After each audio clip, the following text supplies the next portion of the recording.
Welcome. Today I will talk about the best day of my entire chess career.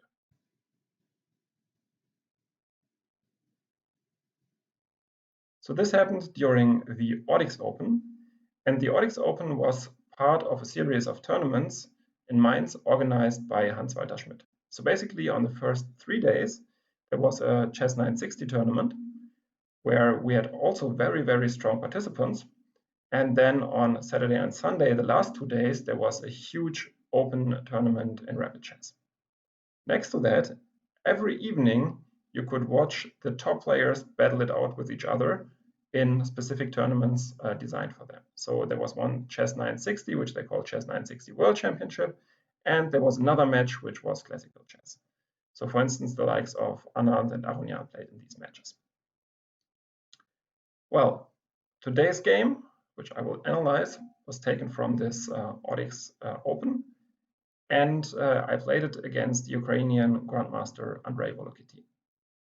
So before I come back to the game, let me briefly say what the tournament situation was. On the first day, I had 4 points out of 5.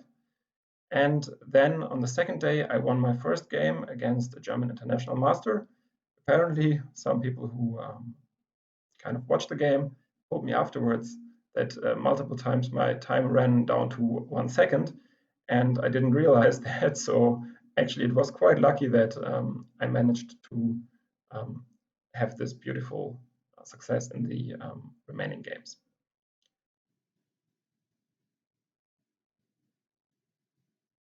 As I said, I played against the Ukrainian Grandmaster Ordix Volokitin, a 26 plus Grandmaster, and I opened the game with my pet move Knight f3, to which he replied c5, c4, and Knight c6. So I knew that Ondrej is a very good theoretician generally, but I also knew that he, of course, wanted to beat me because I'm a much weaker player than he is. So I thought he might go and take some risk. And I was also prepared on that day to really go out and fight. So I played Knight c3, which he answered with the move e5. So the other maybe more frequently played move in the position is Knight to f6, which then just gives us the symmetrical English. He played e5, and I played the move e3. Yeah, and I think in this position, the most standard move is the move Knight to f6. And there's a lot of theory in that line. But Ondrej played the move f5. I think the move f5 is somewhat dubious, but I think he played it because probably he thought this is a good chance to play for a win against a somewhat weaker player than he is. So I went with the move d4, breaking up the center, and he played e4, attacking my knight. Of course, I don't want to retreat without him retreating, so I played d5. Okay, now the point is there's one very forcing line, which maybe probably goes just e takes f, d takes c, and now black can take back either way. So let's say, for instance, d takes c, queen d8, king d8, and gf, with a slight advantage for white. But this is probably still what black should do. Yeah, so, but he didn't want to enter into such a line where I just have a slight advantage. Instead of that, he played knight b8.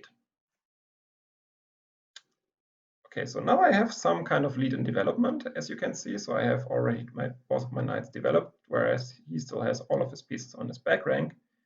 I played knight d2, and now my play is actually pretty easy. So I want to go f3 next and open up the center and then try to exploit this lead in development, which I have. He went knight f6, and as I said, now it's time to undermine the strong center with move f3. He took on f3, and now I took back with the queen. Knight takes f3 also makes a lot of sense, and then just to go bishop d3. I think both moves lead to a pretty big advantage for white. So I took back with the queen, and he played d6, protecting the pawn on f5. Okay, I renewed the threat to this pawn on f5 by playing bishop d3, and he went d6, protecting the pawn. Yeah, generally when you have a lead in development as is the case in this position, what you want to do is you want to blow open the position. And that's, of course, what I did now by playing the move e4. Yeah, the issue is if he goes for something like, let's say, f takes e, then I completely steamroll him. So let's say I take, say he takes back, knight e4, and now bishop g5 is already a huge threat. Short castles is a huge threat, and you can see that none of his pieces is developed and he's just completely busted. So therefore, after e4, he came up with a very clever move and by far the best move in the position, which is the move knight b2 d7. So the idea is that after e takes f, he can go knight e5 and at least get some active piece play. So obviously I took on f5, he went for knight e5, and I went back with my queen to e2. So I don't want to give up this bishop against this knight. So therefore I went to e2, pinning the knight. And he played another quite interesting move now, namely the move queen to e7. This now indirectly attacks the bishop again, because now the knight is no longer pinned, and he threatens to take on c2 with check. So I played bishop to c2, because I also wanted to keep the pair of bishops as long as possible. And now Andrei decided to not take back on f5 immediately, but to play bishop g7. I think this is very much in line with his usual playing style, which is very, very entertaining. Because his idea is now that if I take on g6, he could, for instance, go bishop g4, and there is a lot of counterplay that he suddenly gets. Yeah? So I really didn't want to allow that. So after bishop g7, I didn't take on g6, but instead I went for short castles to just keep my slight advantage in development on top of this extra pawn. Now he took back on f5. Maybe even here he could have gone for short castles himself to keep this tension a little bit longer with similar ideas than the ones we have seen before. In any case, he went for bishop f5, takes. And in this position, I thought to myself, okay, so if I now play the most logical move, which is rook takes f5, then he will castle, probably kingside. And now, I mean, this rook is somewhat loose. And then maybe I'm a pawn up in the end, but it will be difficult to convert it. And I was not entirely satisfied with that position. So for that reason, here I decided to play for activity even more, so to go knight f3, because I was somewhat afraid that if I give him too much time, he will be able to use it. Therefore knight f3, and this baited him now into a mistake. He should have taken on f3, but of course this would now result in still losing the pawn on f5.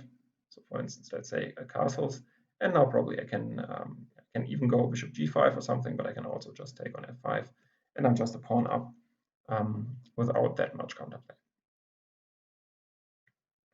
But still, probably this would have been the best line he could have gotten at the point after knight f3. Instead, understandably, he went for something more active, knight fg4, but this is another mistake, and I now just quietly kick the knight back with h3, forcing him to go knight f3, queen f3, and now he still loses the f5 pawn whenever I want, but in addition he lost a lot of time with his knight maneuver.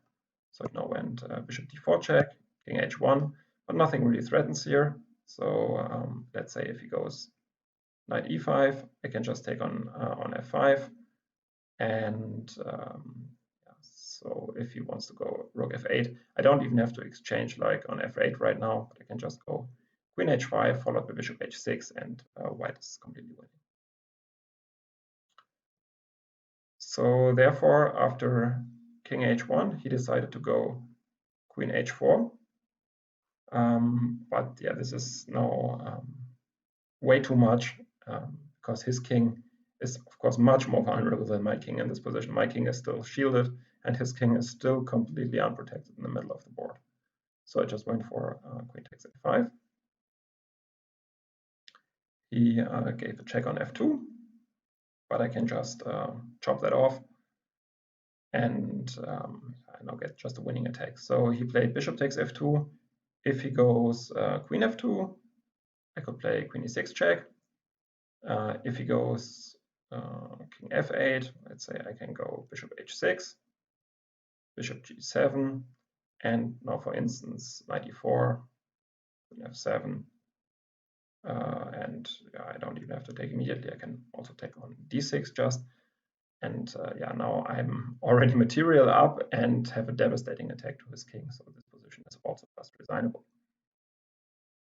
So after queen e6, if he goes and tries to run in the other direction with king d8, I go bishop g5 check. So note that he doesn't even have a threat right now, so I also don't need to hurry. And here many moves are winning. For instance, knight d5, queen d6, and so on. So I mean, I can take on d4 whenever I want, and he doesn't really have any threats, and this king is of course completely exposed. So therefore, after rook takes f2, he played bishop takes f2, with the idea that maybe after queen e6 check, he can still return with his queen to e7.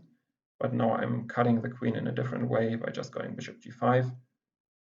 Queen is attacked. He goes queen to h5. And yeah, now I went for a nice finishing sequence. Queen e6 check, rook to king to f8, and rook f1. Now threatening to win even more material. He cannot take on g5 because then I just go rook f7 and yeah, no, I don't know, to any square basically, and mate on f7. And what he did in the game was to go queen f7. But now maybe you can pause the video for a second and find the finishing touch, which leads to a mate in 2. I guess that was not too difficult anymore. Rook takes f2. And now I threaten to take on f7 with the queen and to give mate. And therefore he resigned, because if he goes queen f2, then I have this beautiful checkmate on h6.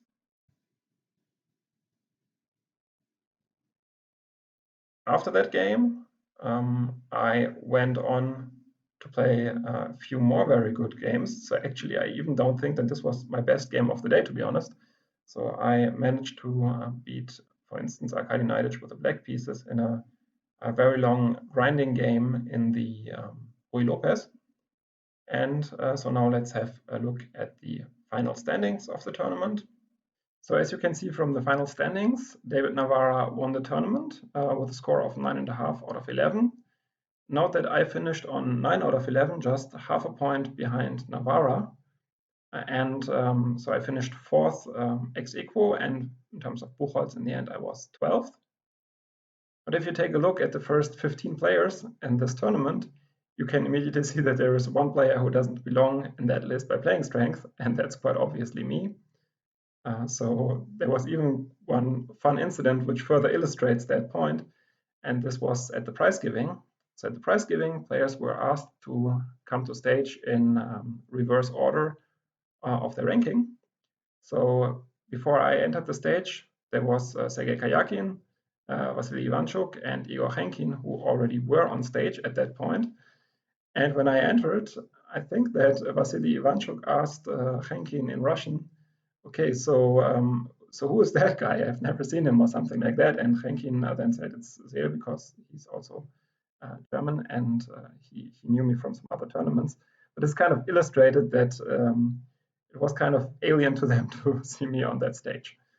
So what I asked myself after the tournament was which factors contributed to me doing so well there. And I think there were a couple of factors. First of all, and I think this was the most important factor, I was just done with my diploma studies. And after that, there was some time before I started my PhD, so I could really have a completely free mind for playing chess. Secondly, the great atmosphere in Mainz that was created by the organization team of Hans-Walter Schmidt. And basically, whenever I played in Mainz, I felt differently than when I played somewhere else. So this had to do with the amazing venue at Rheingoldhalle, but also with the music that was playing there. So before each round, to signal that a new round would start, they would play music. And in particular, they often played Queen music. So I remember like kind of we are the champions kind of music. So it felt like a walk-in of a boxer when you came to the board. And especially when you then had this atmosphere where you had a lot of people surrounding your board and kibitzing your game. So this atmosphere really created a lot of Zen-like mode for me, and that was definitely helping a lot as well.